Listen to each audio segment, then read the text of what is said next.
Are you thinking about buying or selling a home, or are a real estate professional and want to keep up with the latest Twin Cities market news and stats? Then come hang out with us for a little while.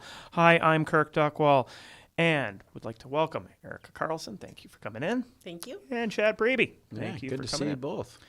Always make sure you check us out online at TwinCitiesRealEstateShow.com. Again, TwinCitiesRealEstateShow.com for our market updates, past shows as well.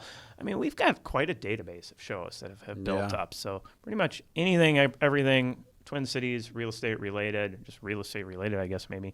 You can deep dive into that there. Also, you can download our free Smart Home Buyer and Smart Seller guides. This is some good stuff, very good stuff. That's why I threw it down so hard, Lauren, because it's so good. Yes, it's great material. We actually had these books. We teach a live course that's certified for continuing education. We teach real estate agents all over the state of Minnesota that have come to our classes for that. So it's really good material out there. So if you are a home buyer or a seller out there, check those out. Free guides. You just go in there, click on them, download them. They're right there. Today, we are going to deep dive in navigating the buy-sell situation in 2024. Nice. Even though it's 2023, get you ready for what might be around the corner if you're thinking about doing that. And the thing is with the buy-sell is the very first thing I'm going to dive into when we get to our next segment is timing it correctly. Huge. That, oh my goodness, that can be the difference of tens of thousands of dollars if you time it appropriately, because there's really great times to do the buy sell and there's really bad times to do the buy sell. So we'll be getting into that. But I want to talk a little bit about our market. Few weeks of good movement in the bond market. We had 2 weeks ago a pretty significant drop. I think from about 8.5 down to the high sevens. Yeah, and mid then, sevens at some point. Yeah. And then the day that we're recording it, now we're down in 7.5 range. Yep. Yeah, the bond market, what I've been telling people and what I'm hearing from the experts is that we have to play the market right. And I think that's going to be part of our conversation today when it comes to selling and buying. Same thing with the bond market and mortgage rates. As we tread through the end of 2023 into early 24, we're going to see this volatility continue, but we're going to have sharp ups and downs, so we got to play it correctly. Yep.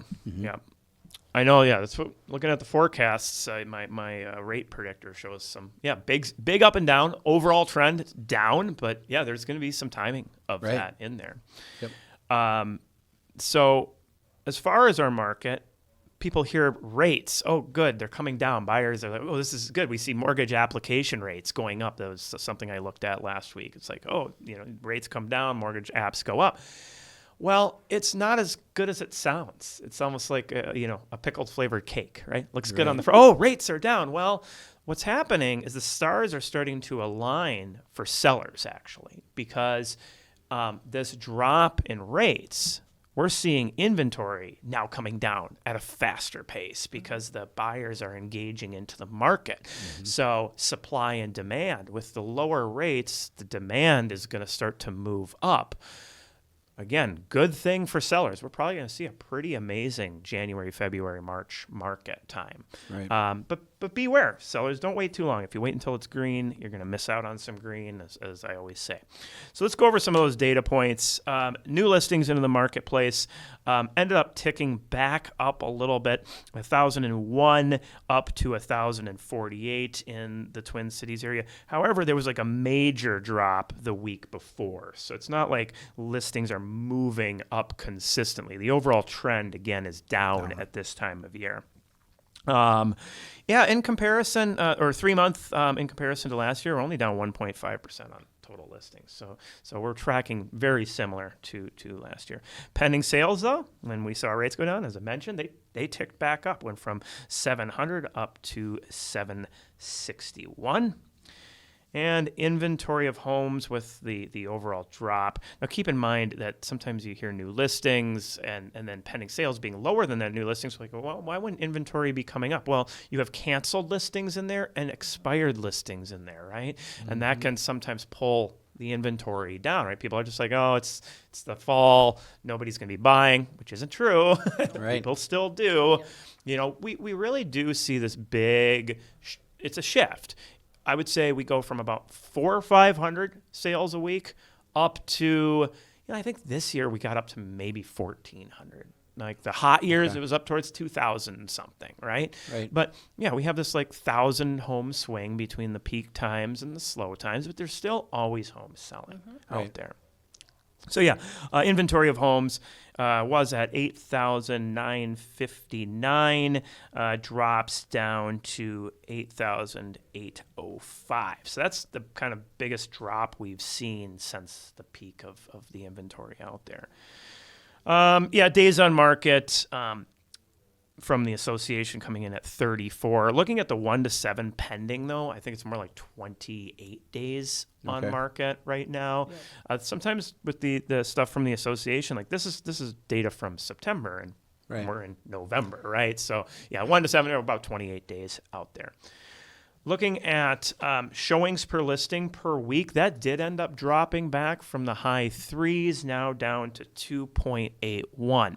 Okay. So I want to kind of go over that number real quick. Showings per listing per week, average 250 to 500K price point. So I'm saying 2.81. So the average home, they're getting 2.81 requested showings in a 7-day period of time. So when you put your house on the market and you have an expectation, especially if it's right now, oh my goodness, I'm going to get 70 showings and multiple offers. No, 2.81 is the average in that price range. Now, you obviously want to look at the nuances of your specific market. Some are going to get a little bit more, some are going to get less, but base your expectations on that.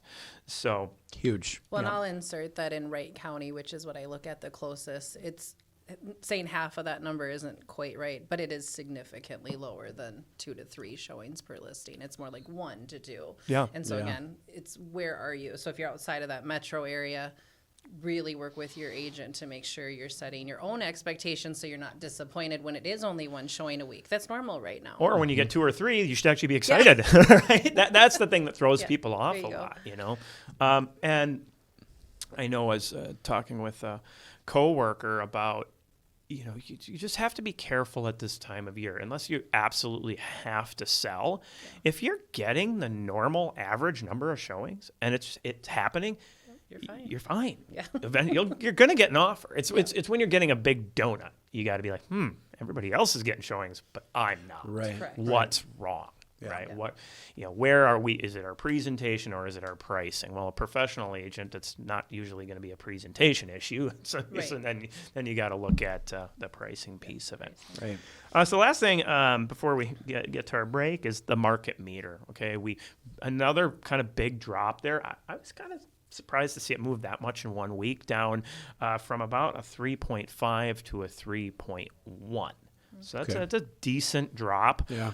Again, best opportunity we have seen for buyers in 4 years. Yeah, it's huge. So there's a chance, and when we start talking about navigating the buy sell and a way to save tens of thousands of dollars or get more value out of it, part of it is figuring out that timing on the year. Again, make sure you're checking us out online. If you have any questions or show topic ideas, want to reach out to us, TwinCitiesRealEstateShow.com. Again, that's TwinCitiesRealEstateShow.com. Also, our home buyer guides. We're going to take a break, and we'll be right back. Kirk Duckwall here again with the Twin Cities Real Estate Show. Our local sponsors are BRIX Real Estate, Network Title, Eric Bloomstrand and Chad Priebe with Bell Bank Mortgage, and James Tufson with the Preserve Group. When shopping for a mortgage, there is a formula to get the best rate. With the market today, knowing this formula is more important than ever. My name is Chad Priebe with Bell Bank Mortgage. I have over 20 years experience in the mortgage industry and in home buying education. I'd like to share this useful tool with you to help you shop for your mortgage. You can find me at chadpriebe.com or call me at 651-207-9274.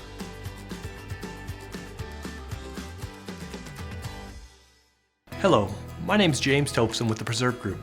Anyone can sell you insurance. However, Is it going to be the insurance you need? When life surprises pop up, you want the right coverage. When it comes time to find or renew your policy, give me a call. I would love to review your existing policy and show you what I can do for you. You can email me at james@mypreservegroup.com or give me a call at 651-728-4334. Not every title company is the same. There are many people involved with each real estate transaction, and all of them need to be in the loop or a closing may get delayed. This is why the people at Network Title strive to provide swift scheduling and communication between the buyers, sellers, agents, and lenders. We know moving can be stressful, however, your closing does not need to be. Check us out online at network-title.com. People always ask realtors, what is your commission? But what they should be asking is, what is your rate of return? Commissions only vary by a couple of percent from agent to agent. However, the price per square foot you get just based on their experience and the quality of marketing they use can vary by 10% or more. At BRIX Real Estate, our agents use the right marketing and have the experience to get you top dollar for your house. See what we can do for you at BRIXTwinCities.com.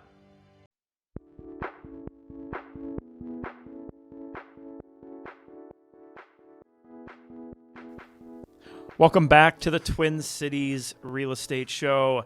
Going to deep dive here into navigating the buy-sell scenario in 2024 and how, maybe you could even consider jumping in a little bit earlier, especially if you are seriously thinking about diving into this early this next year. I'll just preface with that. Yeah. Or if you're going to go more the contingency route or rent back or whatever it may be, how maybe a pause and holding out might be more beneficial. So the buy sell, it's been rated like one of the most stressful things for home buyers / sellers, right? Mm-hmm. That they rank it up there. I've heard with like pregnancy. Wow. Dead serious. Yeah. Yep. Saw a study divorce. Mm-hmm. Yeah, it's stressful. You're talking to a lot of people. You're hearing a lot of terms you don't know a lot about, and it's just, I can see that. Well, I mean, and part of it is the recognizing it's like a personal understanding. Oh, this is one of the biggest financial decisions I'm ever going to make, and now 2 of them are happening at once. Right. I was just reading this article from 1,000 Watt or study from this 1,000 Watt last night. And they're a research firm out of California, if I remember correctly, that does a whole lot of studies on behaviors of home buyers, sellers, agents, and whatnot. And one of the biggest things that is as a stressor is the uncertainty of what's going to happen. I think it's also like, I imagine it's the fear of homelessness, not in the traditional sense of that word, but it's the, what am I supposed to do if the stars don't align, and how can I trust my consultant to make this all come together? But I think that is a part of it, is trusting that it will come together if that is the goal, and that you do need to close both transactions on the same day. I think a big message I'd love for people to take away today is like, it's so normal. This is such a normal part of it. And so while you don't do it every day, or you only do it a few times in your life, trust the professionals. We have solutions for this. And I think part of it is understanding professional, right? When somebody comes to me, I've bought and sold quite a few homes. Okay, how many? 3 or 4. I did that last month. Right. So it's understanding, recognizing, really working with a professional. And if you want that ease, is somebody who can help educate and truly be that guide. Right. First thing that I thought in my head when I was looking at that data is like, oh man, I should really get my stats out there, because my predicted sale price, I'm there 98% of the time or better, right? That's, if somebody wants certainty, have an agent that gets good results as far as what they're going to get you, the time frames that are expected, giving appropriate expectations. When we were talking about the stats last segment, understanding, okay, 2.81 showings per listing. This means your market time is going to be somewhere in the 6-week range, right, to get an offer. right? And then the question becomes, is that offer a good offer, right? Yeah. So, and you know what takes away from a lot of that stress is having an agent or your team, right? Agent, loan officer, title company, setting the proper expectations. Yeah. I'm hearing this a lot now where people are upset with their team because, again, how many showings per week, right, are down, lower than what we were used to over the last 3 years, but we still have... Yeah, it's half of what we saw in 2021. Yeah, we still have certain professionals in the industry that are saying otherwise, right? And then you have that letdown factor that happens. And, reality is, and we talk about this a lot on the show, is it's never too early to start the process. Yeah. Right? And right now, if you are even thinking about it, talk to a professional. Yeah. Talk to someone that knows the market stats because it's that important. So the options into doing this, Erica, I'll kind of let you take the ball and run with this a little bit. Go from my memory. I have had this conversation a couple of times, and this is where I get really nerdy as a real estate agent. Is I don't know, I love this conversation. Maybe because it's the part that gives people a lot of stress, and I want to take that away. And so I'm going to start with my favorite, which, again, I know it's really geeky to say that out loud, but I love the rent back solution. And so to summarize that and make it easy is you put your house on the market, however long that takes. Again, you're working with your professional to kind of determine that. And then you ask the same person to rent the house back to you. Yes, it makes it two we'll call it transactions because you've got the sell and you've got a rental. So the thing to know about this solution, and that's what I like to think about it as, is you probably won't use the rent back. That's the beauty of it. If you trust the process and you start house shopping as soon as you get you give yourself a 90-day close with a 30-day rent back or a that's your 60-day rent yeah, back. That's your go time. Now you've got that offer. Now you still might have to explain to the person you're buying from, I haven't closed yet. That's the downside of that. You have to work that out with your agent. But at least you're like, well, I've got this rent back. I can rent this house for a while. Chad just shared something really important. I always thought it was 60 days. And you said it could go up to 6 months with Bell? 6 month rent back, yeah. And, I mean, that's a lot of time to house shop. And this is something I'm actually navigating with a client right now. We have the rent back that we're utilizing, right? So they can do the purchase. So this gets to that timing piece, right? That now part of it is to get somebody to agree to do a rent back. That's true. You can't be can't necessarily be asking the world as far as your price, right? But it also will give you that flexibility that you might need unless you wait until peak market and you're in multiple offers. This could be the thing that makes you go to your office and say, well, we need the rent back. And so not only do you get a really good price, you get that rent back in there.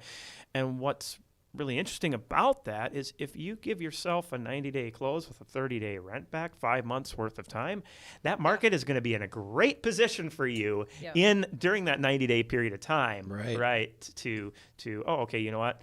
Just sold it in March. Okay, it's going to officially close in June, right? And then I got 60 more days to get, so now I'm shopping in June, closing in August. That's actually not a bad time to be out there. And you didn't have to find an apartment or you didn't have to ask your cousin for and I always tell people it's like plan A, plan B. So let's look at all the options. Rent back is just one of many options that you have. So that's our ideal. Let's say that's your ideal. Now, what if that doesn't play out? What if we don't find a buyer who wants to do a rent back? So what can we do now? Can we live with mom and dad or sister, brother, or whoever's out there who might have some space? And of course, a lot of people... Or move back with the kids. I've seen that happen before. Whoever move in your life. Now, of course, there's people who have dogs and cats and little kids, and they go, I just cannot move twice. But it is an option. In fact, a lot of agents I've heard say, you sell because we now know how much we make and how many days. There's a lot of factors in there that cause stress when we don't know those answers. And then we can rent, but of course you have to move twice. But it takes away. Maybe. No, maybe. Okay, you have a different point of view. Okay, so you find the short-term rental. Yeah. You've got your dogs and cats. You find one that would allow for that. Short-term rental. Very little actually moves with you. Everything is staying in pods. Yeah. There you go. And right, Yeah. so now you're not really moving twice. Don't You're not move it moving- into the house. Right, Sure, right. okay. You have it in dry storage, so that way you don't have to go through that pack, unpack. You're really minimal. And again, this That's could popular. be a 30, 60-day solution. Yeah, it doesn't have to be That's it, 6 right? months or a Or year. this is another one. You bring basically nothing, and you go into a VRBO for like a long Yeah. term for Okay. 2 months, whatever it might be. Yeah, it costs a bit, but wow, if you can max that sale price, No contingency. right? No contingency, right? You max out your sale price. You don't have to do the rent back. You sold in peak market, and if it's going to be anything like I expect this coming spring, that's going to be probably a $20,000-$30,000 differential than right now. So what, you pay $4,000 for a VRBO for 2 months, whatever it might be, right? Right. And then you're putting yourself in a buying situation towards August, September, where the market naturally slows down. Yep. And also just it's pressure. I think people tend to forget the stress. Yes. And so when you're taking that off, that you time the market for best dollar amount for yourself, you're getting the closing date that you need, et cetera, et cetera.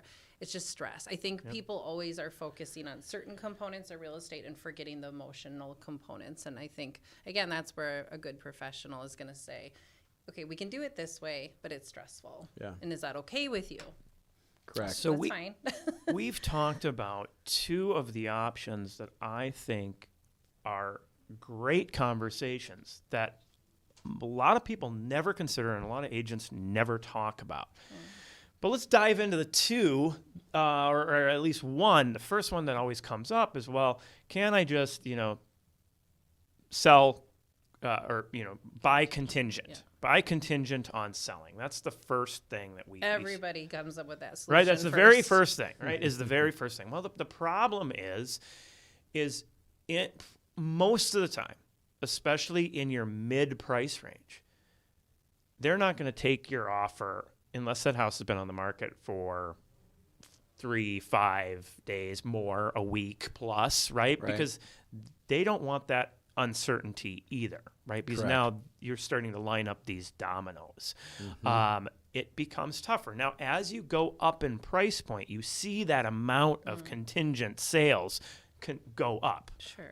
But if you're in that selling $350, buying $455, somewhere in there, that's tough. Yeah, right. definitely. Um, It's going to limit your options. Caveat: if you really want to choose that option, which you can. I mean, I'm not here to talk anybody out of it, but minimally hire your real estate agent, get your pictures ready, get everything ready, and then house shop. Because again, people love to shop because shopping is more fun than listing a house. In terms of the prep work for it, it's always fun to go shopping. That's the woman in me now speaking. However, you write that offer and they go, your house isn't listed, you haven't picked your agent, you haven't even picked up your clothes off the floor, and you want us to wait 14 days, 30 days. And I have written those offers and we have not won because we're asking too much of that other party to give us a month to get it ready. You need to be ready It's like to go. what we talked about. You put the cart before the horse, right? Yes. It gets murky. There is a process and a way you can do this, which will be efficient. It'll be not stressful. And part of it is stepping back from maybe things that, opinions you've developed versus the raw reality of the market. Right. Our market is constantly changing, right? Right. I do the mastermind the markets every Monday with all the agents, brokers, and whatever, and it's constantly moving. Just like I said, I mean, you saw almost a 0.5 point speed drop in showings per listing. Right. That's pretty big. Yeah. Right. So and that's all about predicting your activity. So you really want to make sure that you're preparing for the market. And the market today is not going to be the market in 3 months. And the market in 3 months is not going to be the market in 6 months. It is constantly moving. Right. So there is a flip version of the contingent that can actually work really well, especially in a peak market time, which is putting your home on the market contingent on you finding a home of your choice. Not popular, but we see it. In peak market times. Yeah. Right. That's when it can work. You're right.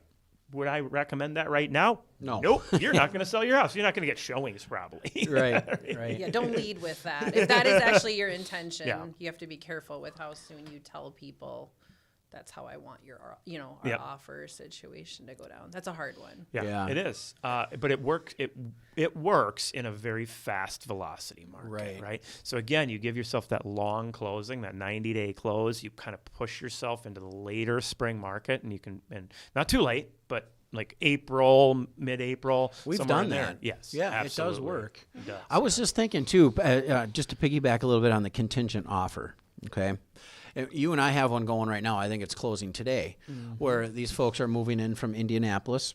They're selling a house back in Indy, and we made a contingent offer on that successful closing. So not on the sale, the successful closing. So the verbiage that we put on our pre-approval letters helps with the decision the listing and seller makes, right? If it's contingent on the sale, then what they're looking at is, oh my God, they still have to, they don't Do even have everything. any offers yet, right? If the loan officer communicates to the listing agent like, hey, it's contingent, but the seller's through the appraisal, they're closing in however many days, it's a solid deal, right? So you paint the picture for that selling party. That's just a way that communication piece comes in. Because the listing agent in this transaction called me. She goes, Chad, I'm kind of nervous. They're moving from Indianapolis. I don't know much about them. Yeah. So I told her, I said, look, here's the deal. The appraisal's done. They're clear to close. Boom. With that, I mean, that didn't win the offer, but it helps, right? Make sure that part of it is setting the expectation to not even go house shopping until we had cleared the inspection piece. The appraisal, I guess I wasn't too worried about. I looked at some of the numbers, but like let's make sure we're not out there window shopping when the time is limited. So like let's be efficient, especially with traveling in. Right. Well, the last one I want to talk about is probably the most common that we're seeing these days, which is purchasing a home utilizing a recast loan or something like that, or they have enough equity or maybe doing a HELOC or something. They're able to buy the new home, secure that, then close, move, sell other house. Right. And sometimes it's not even a close move, but it's a get the house ready, a little more time to do that, but they know they have that new place there. Right. And the way that recast works, why don't you explain it? Yeah. So a recast is basically a principal reduction of your current loan balance. That's a principal reduction. The recast comes in where it reamortizes your payment and the balance. Right. So you have the house that you're buying. You're putting 5% down. Correct. Right. You don't have to put 20% down. No. Right. But you have all this equity hanging out in your existing home. Correct. Right? And then you purchase the new one 5%. You sell the other one, and you take all that equity. And that's where that recast. You do the recast. Yep. There's a couple ways to do that. You guys, I know we had talked about this a little bit before the show. There's things called bridge loans. Bridge loans are good, but they come with a cost, right? So a bridge loan, on average, is going to cost you about $1,200 additional closing cost to do a bridge loan. Where a recast, it's a $250 one-time fee. Again, it just like Kirk said, you can have the opportunity to buy non-contingent with a minimal 5% down payment, knowing you're going to sell your departure residence, right? You'll then take the proceeds or whatever chunk of those proceeds you would like, and then reapply that to the new loan balance. That's going to reamortize the payment, so your payment comes down along with your balance. That's a win-win situation. Is there a time limit on that? On the recast? Very good question, yes. Two components to that, you guys. Thanks for asking. The recast, you can do that at any time throughout your loan. Okay, so there is no limit on how many times you can do it. I recommend if you're going to do a recast, do like $10,000 or more. Okay. There is really no limit on what you can do as far as a recast, but to really show the benefit, I'd say 10, 20,000. If you have less, that's yeah, because fine. it's not. I mean, what is it? $5 for every 1,000. Typically, It's not a huge. right. Right. So, Yeah. so you, in order to see a noticeable difference in your payment, Right. yeah, you want to throw chunks at it. Yep. The logistics now. So it when you buy your house, you have 120 days from the day that appraisal's done to do the recast and use that same appraisal. If it exceeds 120 days from the appraisal date, you then are required to get a new appraisal. Okay. Gotcha. That new appraisal can cost upwards of $500. So then your recast goes from $250 to $750. Okay? It's a lot more affordable than refinancing, as well as the bridge loan. Again, there's costs. Sometimes that bridge loan would require a new appraisal. They're going to require new underwriting. Again, it's not bad. It's going to cause more stress to your already stressful situation, right? Okay, so we try to limit it down to less stress, more affordability, and you get to make a non-contingent offer. So win-win. That's the thing. Nobody knows that you're doing all that. Right. Between you and your loan officer. Correct. Yeah. So I mean, the big thing is really going back to how we started the conversation in this segment, which is contacting who you're planning on working with and creating that plan and sticking with that plan. Correct. Right? You want to minimize what people say is the most stressful part about this. It's because they aren't doing that. And this goes to the classes we teach, right? Yeah. The home buyer class, seller class, the surgical approach versus the shotgun approach, right? So big. Which is going to be more accurate? What's going to get done what you want? Yep. I don't really have any other things to cover as far as different ways to do this. Yeah, I think it's just about, piggybacking off the stressful part. I think of the solutions we offered today, some of them are going to cause a little bit more stress than others. I think just not having the plan. Yeah. And I think, I can't agree with you more. Work with people instead of just sitting in your home talking to your partner going, well, we could do this, or let's start house shopping. It's like, right, and you love the house and we don't know what we're doing. It's just not. Yeah, I mean, you're probably not going to win that house then. Right. People get so stressed out. I watch it with this, and like you were even saying before the show, like you've seen level-headed people that are right, Yes. right, that just I like lose that. their blank because it becomes so stressful. Oh, I know what it was. It's we don't know how much. So when we put the buying process before the selling, I think what we were talking about is we don't know how long it's actually. No one has a crystal ball. We can't tell you really how long. We can look at data, but it doesn't really equal to how long it's exactly going to take to sell your house and for how much. And if you've purchased that house already and this beautiful new construction, yada yada, and now you're going, well, I have to sell for X. And I need it by this. And, maybe now they start putting other stipulations on the buyer. Well, that buyer may or may not exist in the universe. Right. Well, now, how are you going to buy your house? Yeah. Yeah, it goes back to having that plan and sharing that plan, being honest with not just your agent, being honest with yourself. Sure. Yes. That is, I've seen more people mess things up financially, mess things up process-wise, cause stress because they just aren't being honest with themselves as to what the most important things are. We got our home seller checklist that I've gone over before per plan. What's more important to you? Your sale price, stress, timing, work on the property, like all of those things. You need to sit there and go, I want, you know what, actually a quick sale and just being done is more important than getting absolute top dollar. Oh, getting absolute top dollar is important. So I also better be okay with maybe putting some work into this to get it there. There's you got to be straight up with yourself on that. But the biggest thing I can say is have that plan, stick with that plan. You'll get to the finish line and you'll limit that stress piece. It's the deviations or the no plan. I like that. The no Yeah. plan. I wanted to No say plan. something real quick. One thing I've been hearing a lot from people is the PMI, right? We know what PMI is, right? You That's still around? Yeah, you don't put 20% down and it's so cool, right? We have the opportunity to speak to our parents and relatives who purchased, many years ago, and they're going to want to tell you their story. One thing to know about PMI is it's become very more affordable. Primary mortgage insurance. Yep, it's way more affordable than it was 10 years ago, right? So Yeah, it used to be $300-400 of the payment. a lot, Yeah. right? So our parents, they hear that PMI and they're like, duck, they would get down. And the reality is it's a lot more affordable. So if you're on the fence with how much of a down payment you need to put down, God, I really want to get to that 20% down. Reality is 20% down today is a lot different than it was 10 years ago. The cost is a lot different. So I just wanted to throw that in there, you guys, because I know that's a big topic right now. Cool. Thank you. Yeah, Again, thank check you. us out. Any questions, reach out 651-303-0019. If you're thinking about buying or selling, have a question, we're happy to help you. Or looking for some help, we're happy to help you. Also, check us out online, TwinCitiesRealEstateShow.com. There you can find our smart home buyer and smart seller guides. We'll see everybody in a few weeks. Don't forget to check us out online anytime at TwinCitiesRealEstateShow.com.